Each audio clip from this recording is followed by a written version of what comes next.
bedrijf of product? Laat ons jouw product of dienst promoten. Voor meer info ga naar kulturu.com.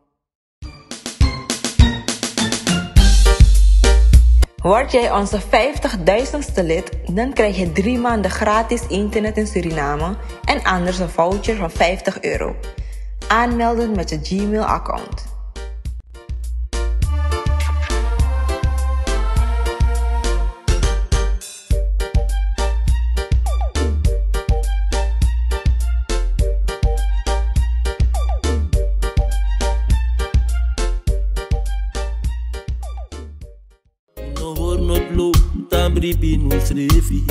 Una de Westlandamang, vaderland, Suriname is je vaderland.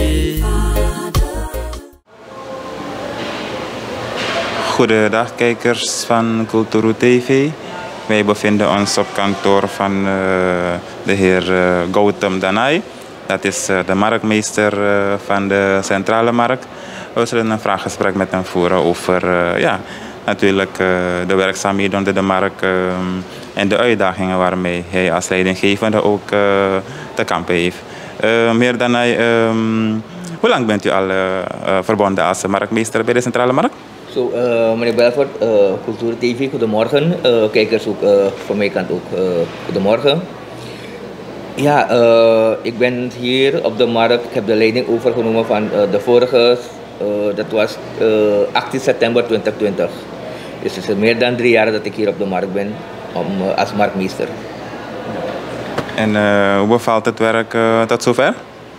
Ja, kijk, het was al een uitdaging voor mij, omdat ik was al op de markt sinds 2013, met meneer Korendam. Had ik hier de leiding overgenomen van de vorige leiding. En bekend met al die zaken. En ook was ik 9 jaar verbonden daar bij Kwakumarkt. Dus het was alleen maar dat ik nu de leiding had. En toen de tijd daar was ik marktcoördinator. En sinds 2020 ben ik marktmeester. Dus het was gewoon even, ja, ik ben bekend met de situatie hier op de markt. Ik ben jaren hier op de markt, ook vroeger als een marktventer ook. Dus mijn moeder en vader was ook op de markt. Dus ik was bekend al met de situaties. Maar uitdaging dat ik, wanneer ik de markt had overgenomen, was het direct COVID. En dan moesten we vechten tegen COVID. Hoe ik de markt moest openstellen met alle protocollen. was een hele grote uitdaging. En de markt moest opengaan. En de marktventers waren afhankelijk van mij ook. Want zij zijn ook afhankelijk van de verkoop. Wat ze hier verdienen. En dus ik moest de markt openstellen in de COVID. En het is mij ook aardig gelukt. En ja, en daarna ook met het werk wat ik in mijn mind had om waar de markt eigenlijk moest zijn. Maar ja, u weet, de regering heeft al aangekondigd dat we niet moeten bezuinigen op alle gebieden. En ik had ook de opdracht dat we hier ook niet zomaar in de kosten gaan. We moesten beperkt uitgeven. Dus ik was ook afhankelijk van de autoriteiten, de minister en de DC, wanneer ik plannen maakte. En dat ik ook moest even kijken van dat ik binnen mijn voorwaarden moest zijn. Vooral wat betreft financiën, dat ik ook dat ze kunnen meegaan met mij. Dus daarom zie je dat er ook een vertraging is hier op de markt. Ook wat betreft dat er een aantal dingen moet gebeuren. Zoals bijvoorbeeld de vishal, de dak van de markt, ventilatie die is er. Maar er moet nog meer ventilatie komen. En ja, parkeer. Je ziet het, het eerste wat me is gegaan is parkeer. Want wanneer mensen op de markt willen komen, dan moeten ze parkeren. En waar gaan ze parkeren, man? De parkeer naast was al helemaal vol van de marktventers die verkopen.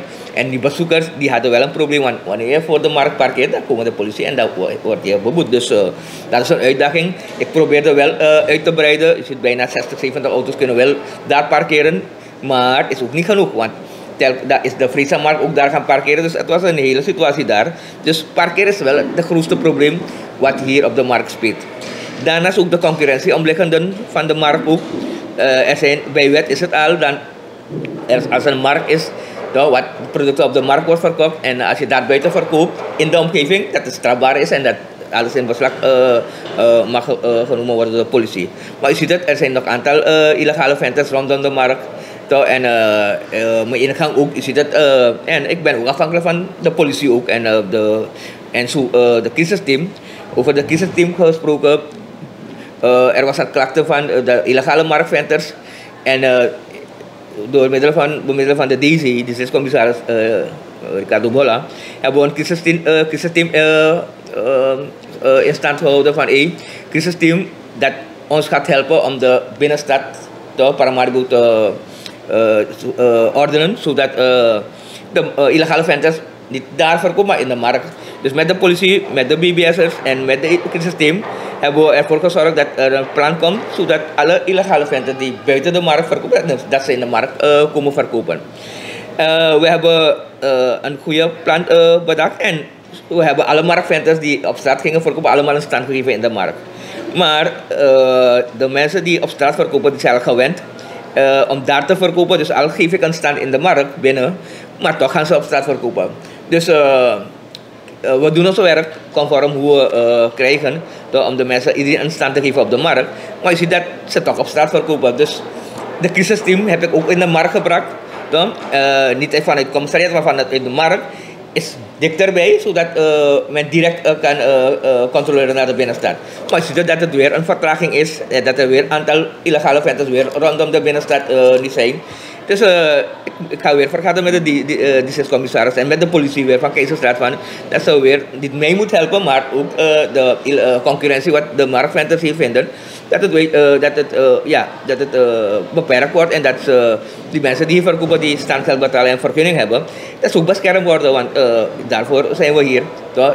Dingen moeten correct gebeuren. Wij zijn hier om dingen dat het goed moet gaan en daarvoor zijn we hier. Dus we moeten weer aan tafel zitten met het crisisteam, met de politie, met de commissaris. Dat dingen weer, dat de binnenstad geordend wordt, dat mensen gewoon vrij kunnen lopen. De bermen en niet op de openbare weg moeten lopen. En dat al die mensen die buiten verkopen, dat ze in de markt moeten verkopen. Daarvoor is een markt. Toch? Daarom is het een grote markt. Dus ja, we hebben plannen. Maar we zijn ook afhankelijk. Ik ben ook afhankelijk van de kiezersteam, van de politie van Keizerstraat en van de districtscommissaris. En de marktventers kijken naar mij toe. Ja, marktmeester, die mensen verkopen illegaal daar. En die mensen komen niet in de markt om te kopen. Dus ik zit met de situatie, maar door vergaderen en door samenwerken, dan lukt het wel.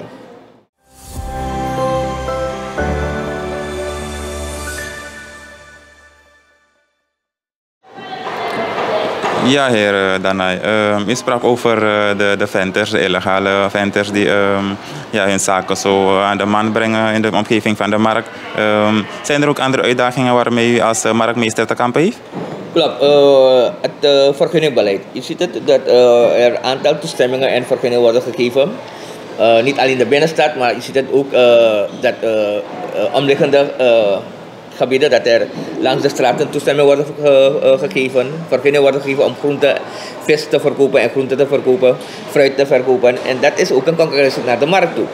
Kijk, je ziet dat nu, Surinamers zijn gewend om makkelijk inkopen te doen. En het makkelijkste is als iemand langs de straat verkoopt, te stoppen en direct te kopen. Men kijkt niet naar de prijs, het verschil. En ze kopen en ze gaan door naar huis. En je ziet al het vergunningbeleid ook vanuit de commissariat, dat er mensen toestemming krijgen om langs de straten te verkopen. En de vergunningen die hebben ook impact hier op de markt. Dus daarom zie je dat er ook nu de verkoop ook een beetje gedaald is. En de aanloop naar de markt ook een beetje, ziet je dat ook niet zo geweldig is nu. De mensen klagen al op de markt dat de verkoop heel slecht is. En je ziet dat ook dat aantal nu, dat als je in de markt loopt, zie je ook dat er vrije stand of mensen die komen op de markt om te verkopen, aantal lege stand op de markt, omdat men vindt van dat nu groente duur is, alles is duur nu. En wanneer ze kopen om weer te verkopen, dan zie je van dat men niet uitkomt, want ze zitten met de groente en wanneer ze verliezen lijden, dan willen ze niet elke dag komen of nemen ze een break. Maar is ook van, omdat de standgelden ook heel laag is. Het was 1 SRD per meter per dag. Toch? Het was een heel oud tarief die we gingen hanteren. Maar nu ziet het, er is een wijziging gekomen. Er was een staatsbesluit van 2014, 9 jaar terug. van de toenmalige regering. En we hebben nu ingevoerd met de laagste bedrag en dat is 2 SRD 25 cent. Dus nu betalen die mensen vanaf 1 september betalen die mensen nu 2 SRD 25 cent per dag per meter. Dus als je een tafel hebt van 5 meter, dan betaalt u 5 maal 2 SRD 25 cent toch, per dag en men betaalt maandelijks. Toch? Elke maand moet men hun plicht doen. Dus omdat het standgeld ook laag is, betalen die mensen gewoon voor het hele jaar. En ze hebben een vergunning. Dan hopen we dat het ooit goed gaat met de markt en dat de verkoop ook een beetje gaat toenemen. Dus daar, met de hoop zitten ze wel thuis, meldt wel, bepaalde zijn ziek geworden, bepaalde hebben reden. En dan zitten ze thuis en daar hopen we dat het ooit goed gaat. En daar zie je dat er zoveel leegstand zijn. Dus is niet alleen dat de illegale vendors of de concurrentie van de vergunningbeleid, maar ook de prijs van die groenten. Je ziet dat de laatste dagen dat de prijs van de groenten heel hoog is. Mensen kunnen niet iedereen kan nu een bos tijblad of een bos amsooi of een sopropo kopen. Toch? Het is, als je ziet dat prijzen, dan ga je schrikken van hoe duur die groenten hier in Suriname is nu. Maar er zijn een aantal actoren, en dat had ik over aan de minister van LVV en die anderen, maar er zijn een aantal actoren die spelen dat nu groenten zo duur is. Je ziet het ook, de handelaren, ook de landbouwers. Je ziet al in de middaguren, na 6, 7 uur of 8 uur 's avonds die voor de markt zijn om hun groenten te verkopen of te handelen. Daarmee zijn we ook bezig, want er is een beleid en vanuit het ministerie van alle handelen van groenten die gebeurt pas na 11 uur 's avonds. Want 12 uur gaan de poorten open van de markt, dan komen al die handelaren binnen de markt. Dus die groep komt wel vroeg. Ik ben ook bezig met de politie want de concurrentie ook naar de binnen toe. Want die andere handelaren komen 1 uur, 2 uur in de ochtend. En daar heb je een groep al 7 uur, 6 uur, 7 uur, 8 uur al voor de markt. En dat is concurrentie naar de andere toe. Want wanneer die mensen die groep vroeg in de avond komen, dan kopen die mensen daar hun groenten om weer te verkopen. En dan komen in de morgenuren, dan komen die mensen niet meer in de markt om weer groenten te kopen. Dus ik ben ook bezig met de politie en de districtscommissaris per schrijven te geven aan de politie, omdat ze wel gaan optreden. Want het is ook chaotisch de situatie hier. Na 7, 8 uur 's avonds zie je van dat de hele hoek hier op Dr. Sofie Redmostraat, Saramakastraat, dat je ziet zoveel groothandelaren met groenten, met pick-ups daar voor de markt. En het is niet goed voor het verkeer. En ook niet goed voor de voetgangers daar. Dus ik ben even bezig, dus laat me even kijken van hoe ik die groep kan accommoderen. Of dan ga ik de poort gewoon vanaf 6 uur openmaken. Dan gaan die groep ook binnen de markt komen, tot 12 uur misschien. Kunnen ze ook binnen de markt zijn en na 12 uur dan gaan ze weer weg. Dus, maar dan moet het alles binnen gebeuren. Dus ik overweeg over hoe ik die groep kan opvangen. Zodat, ja, in de concurrentie en de landbouwers ook. Want je ziet dat de groothandelaren, dat zijn de wederverkopers toch. Dus ze nemen die groenten bij de landbouwers en dan handelen ze en dan wordt er weer een winst gemaakt. En dan wordt het groente weer gekocht door de marktventers en dan wordt er weer een winst gemaakt. Dus eigenlijk is de landbouwer de dupe hiervan, want zij krijgen altijd de minstbedrag. Toch? En de tussenhandelaren die zijn altijd de winnaars gekomen. Toch? En die groep wil ik ook opvangen op de markt. Toch? En ik moet even afstemmen met de DC, met de minister, dat ik wel de markt misschien voor die groep 6 uur of 7 uur kan openstellen, zodat die groep ook binnen de markt komt. En 11 uur, 12 uur, wanneer ze klaar zijn, als ze niet klaar, dan gaan ze weer terug. Toch? En dan komt die andere groep die eigenlijk vanaf de morgenuren op de markt is. Dus ik ben even bezig, laat me even kijken van hoe ik die probleem ga oplossen. Er zijn ook andere methoden, andere oplossingsmodellen, maar die is één wat ik heb voorgesteld bij de minister. En even hierbij te blijven, marktmeester. Want we zien de mensen ook middernacht met die trucks voor de markt hun groenten uitladen. Die groep behoort dus niet tot de mensen die vergunning hebben om in de markt te verkopen. Nee, iedereen die, alle handelaren die voor de markt verkopen en in de markt zijn groothandelaren, die krijgen een toestemming van mij. Ze krijgen zo'n 6 maanden toestemming en dan betalen ze een weekkaart. Ze betalen voor waar ze parkeren of waar ze daar zijn. Iedereen zijn eigen parkeerplaats. Toch? Ik ga niet komen vanuit Coroni of van Nikeri en vanuit Kamoeina. En dan ga je parkeren alle dollars. Ik ben van, wij hebben die mensen wel zekerheid gegeven wanneer je komt, dan heb je parkeerplaats, daar gaat u parkeren. Iedereen heeft een parkeerplaats en een toestemming van mij om daar te handelen. Er zijn tijden verbonden, maar je weet in Suriname wanneer je tijden verbondt en dat iedereen wil even buiten hun vergunningsvoorwaarden of toestemmingsvoorwaarden blijven, want iedereen wil zo snel mogelijk verkopen. Ik ga eerder daar, dan kan ik meer verkopen of dan kan ik mijn prijs even beter prijzen verkopen. Dus dat speelt voorin. En waarom die situatie nu zo is, dat is ook gebeurd tijdens COVID. Want er waren tijden waar mensen, lockdown tijden, waar mensen niet mochten rijden of op straat bevinden. Dus wat ging die groep doen? Ze komen wel 5 uur in de middag, dan gingen ze de hele avond hier blijven en na 5 uur gingen ze weer verkopen. Dus dan gingen ze de hele avond hier voor de markt parkeren. En zodoende is die groep ontstaan vanaf 6 uur of 7 uur tot de morgenuren. Dus, en eenmaal dat ze gewend zijn, toch? En men ziet dat de verkoop beter is dan die uren en dat ze beter prijzen kunnen krijgen, toch? Om die uren, dan profiteren ze van deze situatie, toch? En dan willen ze precies zo doorgaan. Maar nu is er geen COVID, toch? Alles is genormaliseerd, dus men moet ook teruggaan hoe de situatie was. En dat is een probleem, dus de politie moet mij helpen, de districtscommissaris met de crisisteam moet mij helpen, omdat de mensen teruggaan naar die tijden, want er is geen COVID meer. Dus daarom zie je dat die situatie daar voor de markt zo is gaan blijven.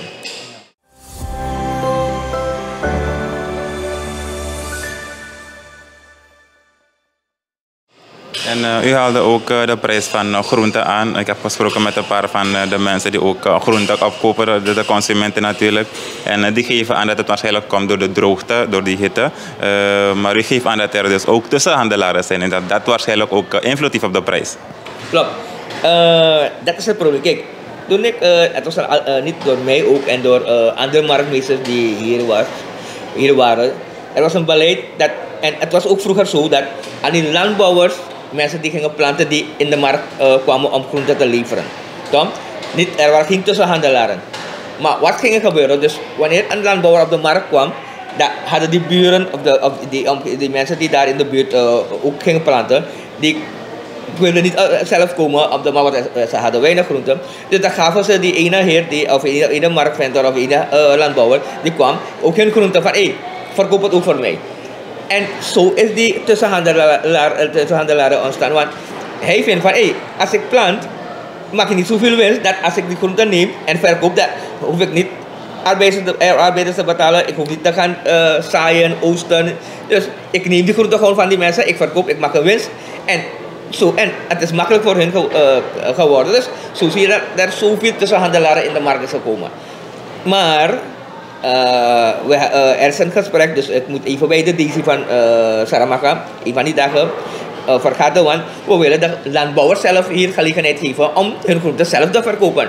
Want ik ga je een voorbeeld geven van wanneer bijvoorbeeld een zak boulanger hier op de markt 1000 SCD wordt verkocht en de tussenhandelaar neemt het zak boulanger bij de landbouwer en dat verkoopt hij voor 1000 SCD, dan bepaalt hij nu hoeveel hij die landbouwer gaat betalen. Er is nu een BIC-page van Saramaka. Je ziet elke dag komen mensen vanuit Saramaka hier voor het commissariaat om prijs op te nemen en te posten via BIC-page. Maar je ziet dat die prijzen verschillen. Dus daar is nog weer een ander probleem van dat de wederverkopers niet eens zijn met de prijs wat BIC Saramaka post. Dus er is nu een hele situatie van BIC-page, tussenhandelaar en de landbouwers. Want als een landbouwer leest op BIC-page van boulanger is verkocht in de markt 1000 SCD en de tussenhandelaar gaat naar de landbouw en betaalt 500 SCD. Dat wil zeggen, hij heeft de helft winst gemaakt zonder te planten, zonder te bemesten, zonder arbeiders betalen. En hij maakt de helft meer dan de landbouwer een winst. Er is een situatie ontstaan dat ze zijn geklaagd bij de districtscommissaris van Saramaka. En dus we moeten toch eerlijk zijn om de landbouwer zelf een gelegenheid te geven om zelf hun groenten te verkopen, zodat ze de juiste prijs kan krijgen, omdat zij in de kosten gaan dat ze moeten planten, bemesten, oosten en alles gaat gepaard met kosten. En ziet deze situatie nu, alles is zo duur, mest is duur, chemicaliën is duur, mensen betalen duur voor arbeiders, 800 tot 1000 SCD per dag dat men betaalt om te werken bij de kostgronden. Dus alles is duur en de landbouwer moet uitkomen met zijn wat hij plant.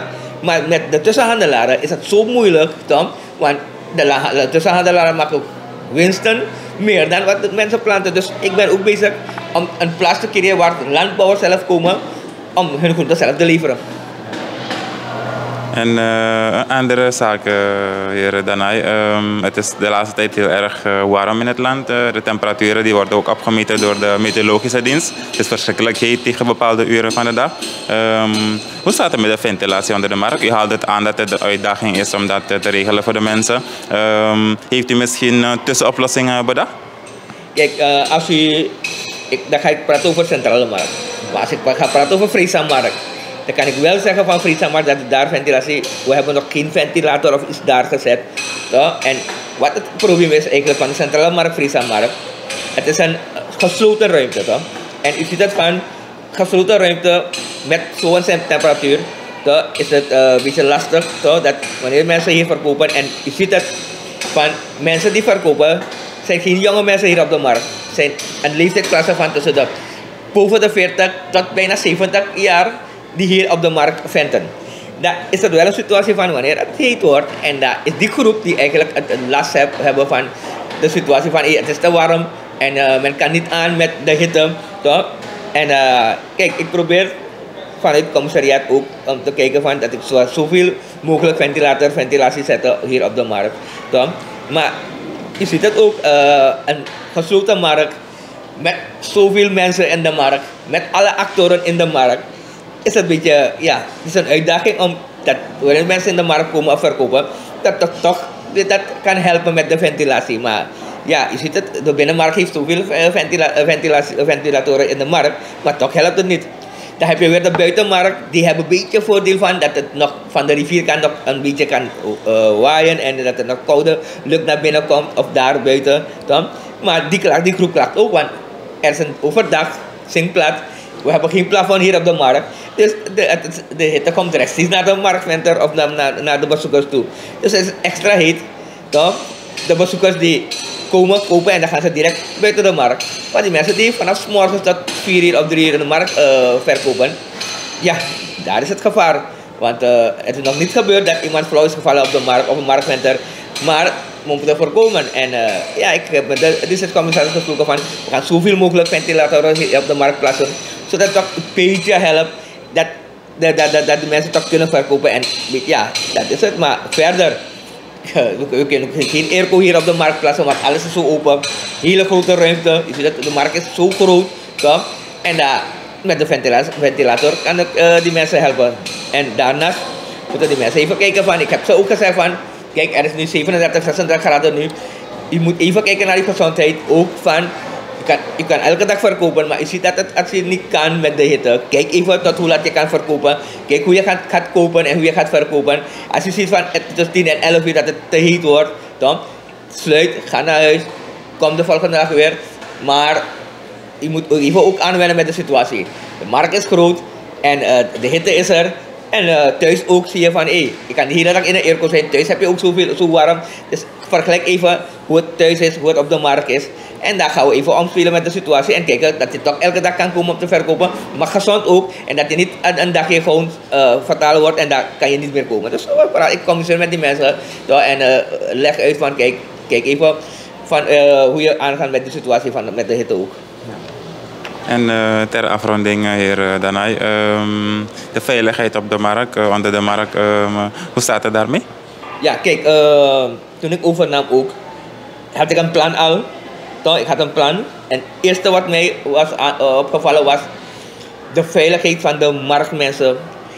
De goederen wat de mensen hier op de markt achterlaten. Toch? Dat was mijn prioriteit, omdat u betaalt standgeld.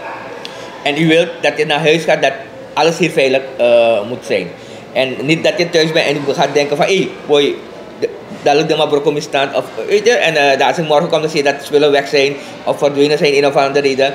Dus dat was mijn eerste prioriteit. Ik heb direct gezegd van nee, los van dat ik de politie heb in de markt, los dat ik de BBS's 1 maar 24 uur heb in de markt, heb ik gewoon met de districtcommissaris, ik wil ook een wachters hebben op de markt. En dat was direct, je ziet het, dat heeft ik direct afgewerkt, want als ik wachters heb hier op de markt en met de BBS en met de politie, want het is een hele grote markt, dan is het mij gelukt toch dat mensen een beetje de veilig gevoel hebben Toch? En dat ook de mensen van de markt beschermd voelen. Toch? En ja, dus dat was het eerste wat ik heb gedaan. Ik heb direct bewakers genomen. Omdat dat het BBS en politie was. Dat de mensen ook een beetje, de bezoekers ook een beetje veilig voelen. Niet dat de markt helemaal veilig is. Maar je ziet het, de omgeving van de markt. Je ziet waar het is, binnen Paramaribo. En het is net als een centrum. En je ziet met al die actoren. Met al de situaties van het land. Toch? Met de drugsverslaafden. Met de daglozen. Met alles. Je ziet dat iedereen in de markt komt. Want hier is er voedsel. Hier kunnen die mensen wat krijgen. Dus iedereen komt hier op de markt om wat eten te zoeken. Toch? En ik moet nu inspelen van hoe veilig we de markt gaan openstellen. Dat de bezoekers geen last krijgen. Dat de marktmensen niet last hebben van de drugsverslaafden. Met de daglozen. Toch? Je ziet op straat, zie je dat aantallen en ook in de markt ook. Elke dag komt er een nieuwe. Elke dag zie je dat er nieuwe gezichten komen op de markt. Om iets te zoeken. Of om eten te zoeken. Om geld te zoeken. Dus ik moet nu kijken van hoe ik de markt veilig moet openstellen. Het lukt, maar het lukt niet helemaal. Omdat ik ook afhankelijk ben van de andere actoren. Dat is de politie, de BBS'ers. De districtcommissaris, dat ik de markt veilig moet hier openstellen. Je ziet het nu in de media, weinig horen van dat er is gebeurd op de markt, een roofoverval, of standen zijn opengebroken, of dat er, ja, je hebt het één of twee en dat is van intern misschien, toch? Je ziet, intern gebeuren ook zoveel dingen waar een markt is. Toch? Heb je ook mensen van, dat ze ook niet komen verkopen, maar ook kijken van de buren van, hey, vandaag is misschien zo duur. En dat focussen van, hey, een buurvrouw wil, hey, dat kan ik ook profiteren, dat kan, weet je, dus dat situatie hebben we, maar die mensen hebben ook in kaart. Ik heb camera's ook op de markt, toch? Er zijn camera's op de markt en die is belangrijk voor mij, want als er wat gebeurt, ja, via de camerabeelden kunnen we ook die mensen, de dieven, de mensen die strafbare feiten plegen hier, kunnen we direct achterhalen en dan worden opgesloten. Daarom zie je dat de mensen voorzichtig zijn hier op de markt, want we hebben de hele markt heeft camerabeelden. Dus dat is één pluspunt van mij ook, dat wanneer, en ze zijn opgepakt en wanneer mensen worden opgepakt hier op de markt en mensen weet van, hey, er is camerabeelden op de markt, nou, zijn ze even voorzichtig hier op de markt. En dat zie je dat de markt nog veilig kan opengesteld worden. Vanaf 12 uur in de avond tot 4 uur in de middag is de markt open. Dus is een hele uitdaging ook om de mensen veiligheid te garanderen.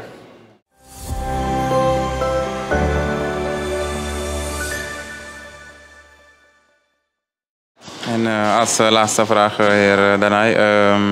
Er is momenteel een ordening gaande vanuit de overheid, als we praten over de waterkant.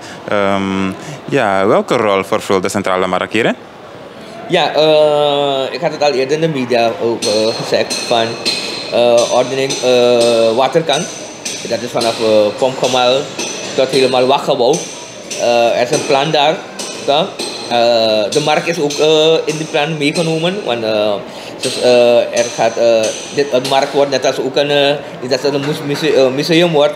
Maar men wil de markt zodanig naar buiten brengen of laten maken van dat wanneer toeristen komen, toch, en toeristisch, want dat is eigenlijk het doel om meer toeristen in Suriname te komen, dat wanneer toeristen komen, dat ze een mooie waterkant hebben waar men kan zitten, chillen en altijd alle winkelcentrum of wat, toch? Dat willen ze eigenlijk. Ze willen Suriname ook in de kaart brengen van toeristisch zijn we ook beter of goed dan ook wat in de buren zijn.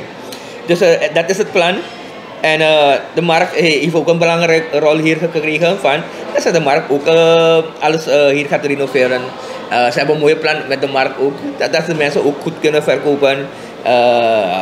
En ook de toeristen ook dat ze hier komen, dat ze zien van hier werkelijk dat we een mooie markt hebben. En dat men ook goed kan verkopen, met vooral die ventilatie wat je zegt. De tafels, de banken, die ruimtes, overdag ook. Ja, dat is een goede beurt hier geven. Zodat als wanneer de toeristen komen daar bij waterkant, dat ze ook in de markt direct komen om inkopen te doen of om te kijken van wat Suriname ook biedt hier op de markt. Dus er is een heel goede plan hier om, als het plan doorgaat hoor. Want dat is van de regering uit. Toch? Ik ben even voorzichtig, want het is iets van de regering. Ik moet alleen ervoor zorgen wanneer ik opdrachten krijg van dat ik dat gedeelte moet regelen, dan regel ik die gedeelte. En de rest laat ik over van de ministerie van OE en de regering daar. Zij komen met een plan en ik hoop dat het komt, want het is een mooie plan. Dus de markt is ook ingedeeld in die plan. En dat is het, hè. Kijk, er zijn twee kanten. Men wil een mooie markt hebben, een aircondition, net als Kota-markt, een aircondition vishal, waar mensen goed hygiënisch goed kunnen verkopen. Boven willen ze alles afbreken, ze willen een molsysteem maken met glazen kasten, met airco's daar boven. Ze willen een hele food dingen maken boven. Maar de andere kant van de medaille is van, wanneer toeristen komen naar Suriname, dan willen ze diezelfde dingen wat men voorheen heeft gezien, of die oude banken, of die oude ruimtes, of hoe die mensen gingen verkopen toen, hangen, toch? Ze lopen, zie je het kleren hangen en zo, die willen ze weer zien. Dus twee dingen zijn er. De historie terug, of wat men had gezien, en weer kijken, zo was het toen de tijd en het is zo gebleven. Toch? Dat trekt de mensen op. Maar anno 2023 willen die mensen ook iets moois zien. Kijk, mall, er zijn zoveel malls. Mensen zeggen ook van, marktmeester, maar er zijn malls, dus liever gaan die mensen naar de mall. Dat zien ze is een mooie mall met mooie kasten, mooie ruimte, airco, alles toch? Mooi, dus dat kunnen ze liever naar de mall gaan. Maar de markt willen die mensen die oude dingen zien, van hoe die kasten oud zijn. En dan kunnen ze weer denken van, zo was het vroeger en het is zo gebleven. Dus twee dingen spelen. Dus wij moeten niet kijken van, als marktmeester, van, hoe gaan we het inspelen? Gaan we dat even beter doen, maar het blijft zo? Of gaan we gaan alles overbreken en dan gaan we een mooie foodcorner, dat is bij de mall, en mooie ruimtes maken, zodat wanneer die mensen naar boven komen, het roltrap, toch? Mensen hoeven niet de trap naar boven te klimmen, anderen hebben een knieprobleem, anderen kunnen niet de trap boven gaan, dus met roltrappen en zo, zodat die mensen ook boven kunnen verkopen en dat men, wanneer de mensen in de markt komen, dat ze ook kijken van wat er boven gebeurt. Dus er zijn zoveel dingen, korte tijd is er. De dagen gaan zo snel, verkiezingen is straks weer, alles is gericht naar verkiezingen toe, weer een winnaar en weer een andere marktmeester, weer een ander beleid, dus alles, dat gaat een ander in beeld hebben, een ander inzicht hebben op het hele wat hier gebeurt op de markt. Daarom zie je dat er zoveel vertraging zijn. En dat de markt een hele een achterstand heeft van onderhoud, achterstand heeft van ontwikkeling, achterstand heeft van alles. En daarom zie je dat men, omdat om de 2 of 3 jaar, dat je een andere marktmeester hebt, andere regering hebt, ander beleid hebt, bepaalde die geven aandacht aan de markt, bepaalde die zeggen van nee, markt niets meer, geen subsidie aan de markt, iedereen moet gewoon keihard betalen. En anderen zeggen van mooi, laat het hoe de markt is, alleen er is een markt, laat die mensen verkopen, want ze hebben andere plannen met de markt. Dus dat speelt een rol dat niet de markt zo uitziet, achterstand, tekens zijn van 40, 50 jaar, als je de dak ziet is er van 50, 40 jaar, hier gebouwen zijn van 40, 50, 60, 70 jaar, dat het zo is. Dus daarom zie je dat er bepaalde situatie hier op de markt bevindt. Dus dat is het.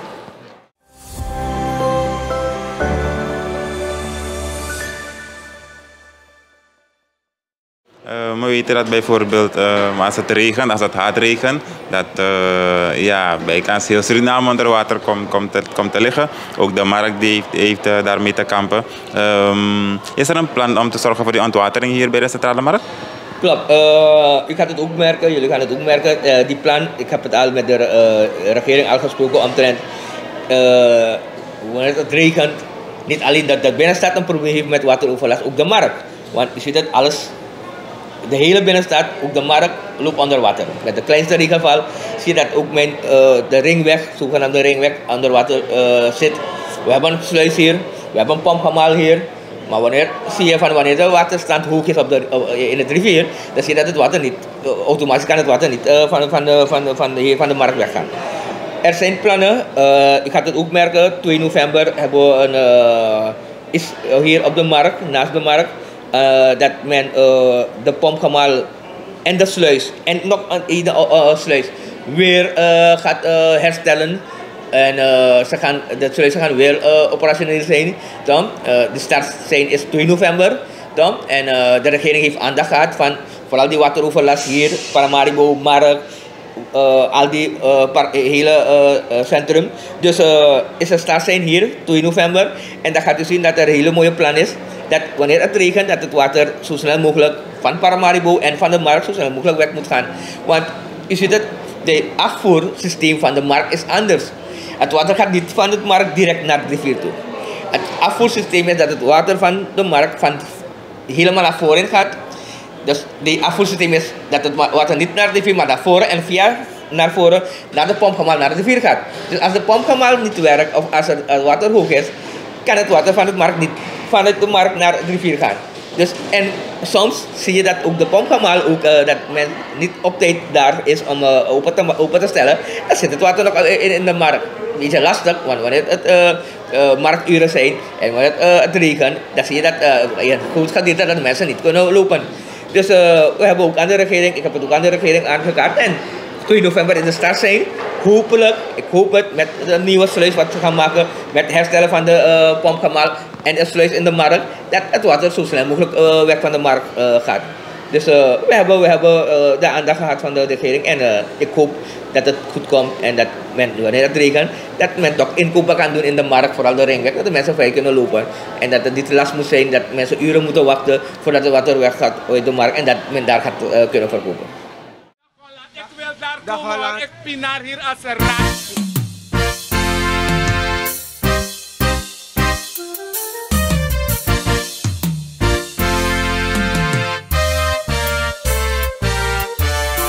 Wambari Teana, we go look na Kulturu TV. Tam Sabaka gang, we kan adape wang, ja. Tijd voor het nieuws, go look op je nieuws. Kulturu Nyusu, pas de stratis respuntu. Unde baniu, sadef arkina nieuw. Kulturu Nyusu, pas de stratis respuntu. Suriname zo een hele clan, maar go depti elk one.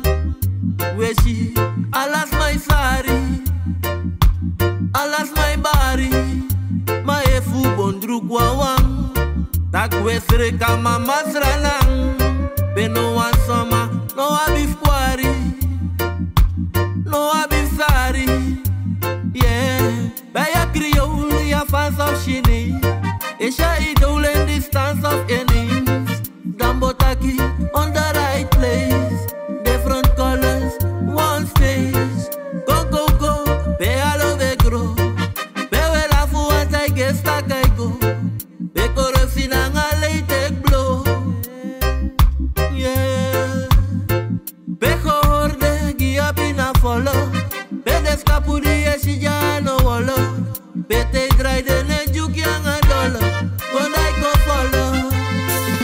Kulturu TV, be anyu sunele. Kulturu TV, privilege. Kulturu TV, be anyu sunele. Kulturu TV, privilege.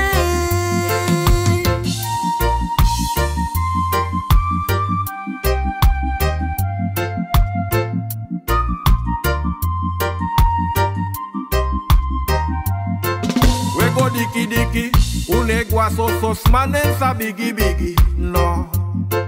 We go aksa for luck if the loba boleit. We go arka problema voor de sma in de week. En we libi sweetie, so lang als aan pay you de we swing committee, ja. Druk tapaling, make u stelling op prijs. Sterker kan wel, want united zijn wij. We kunnen gemeenschap, we doen roko, maar daarna een gereedschap. En we geven almighty thanks en prijstak. Dat in de wiki nou weer dat eerste leesblad. We zijn beleefd, schat. Statistieken schrijf je overweeg dat. Ja, had je eens steken in je keel gehad. Piet Quadoro misgaat, want je weet dat. Kulturu TV, be anyu sunele. Kulturu TV, privilege. Kulturu TV, be anyu sunele. Kulturu TV, privilege. Ratang saisa, alas my bari. Kulturu.com na anyu suwechari. No fake, no joke, ja anyu su prespari. E fu bondru kwa wanda mine kau dau shwari. Ja anyu su nesari, wai begin te wan klari. Dus krijt en defense fi arki. Ja we libu no prati, u ape nei parki. We de tapastrati, kakwanga I kragi. U de borai dwen. Aksa volk fai gwanga de stijging. Je voel vergelijking. U ababo wijs dwing, da u ka verwijs ding. Gona beleid ding. A probleem van volk na de stijging. Dat bek we tamita volk voor de ta eis ding. Want u poweri koma voor de kotis geen ding. U gunap den ving. Tijd voor iets nieuws. Sto look op je nieuws. Culturu nyunsu. Paste fa stratis respuntu. U de baniu. Sadef arkina niu. Culturu nyunsu. Paste fa stratis